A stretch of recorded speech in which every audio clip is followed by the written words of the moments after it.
Inilah salah satu aset negara yang hampir tidak dimanfaatkan oleh masyarakat, yaitu stasiun pengisian listrik umum.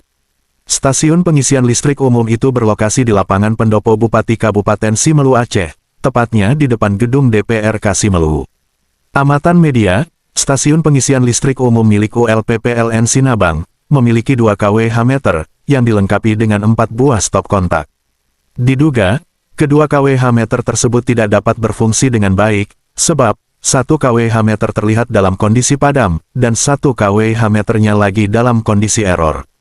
Padahal, stasiun pengisian listrik umum itu disediakan oleh pihak PLN kepada masyarakat sekitar yang melakukan aktivitas jualan dengan membutuhkan sumber arus listrik, bertujuan untuk mendukung ekonomi masyarakat. Namun, di sisi lain perangkat stasiun pengisian listrik umum tersebut menjadi mubazir, dikarenakan kondisi kWh meter yang padam dan error, sehingga tidak memiliki suplai sumber arus listrik yang berdaya guna. Selain itu, masih banyak masyarakat yang belum mengetahui fungsi dan keberadaan daripada stasiun pengisian listrik umum yang disajikan oleh pihak ULP PLN Sinabang, kepada masyarakat yang membutuhkan di tempat umum.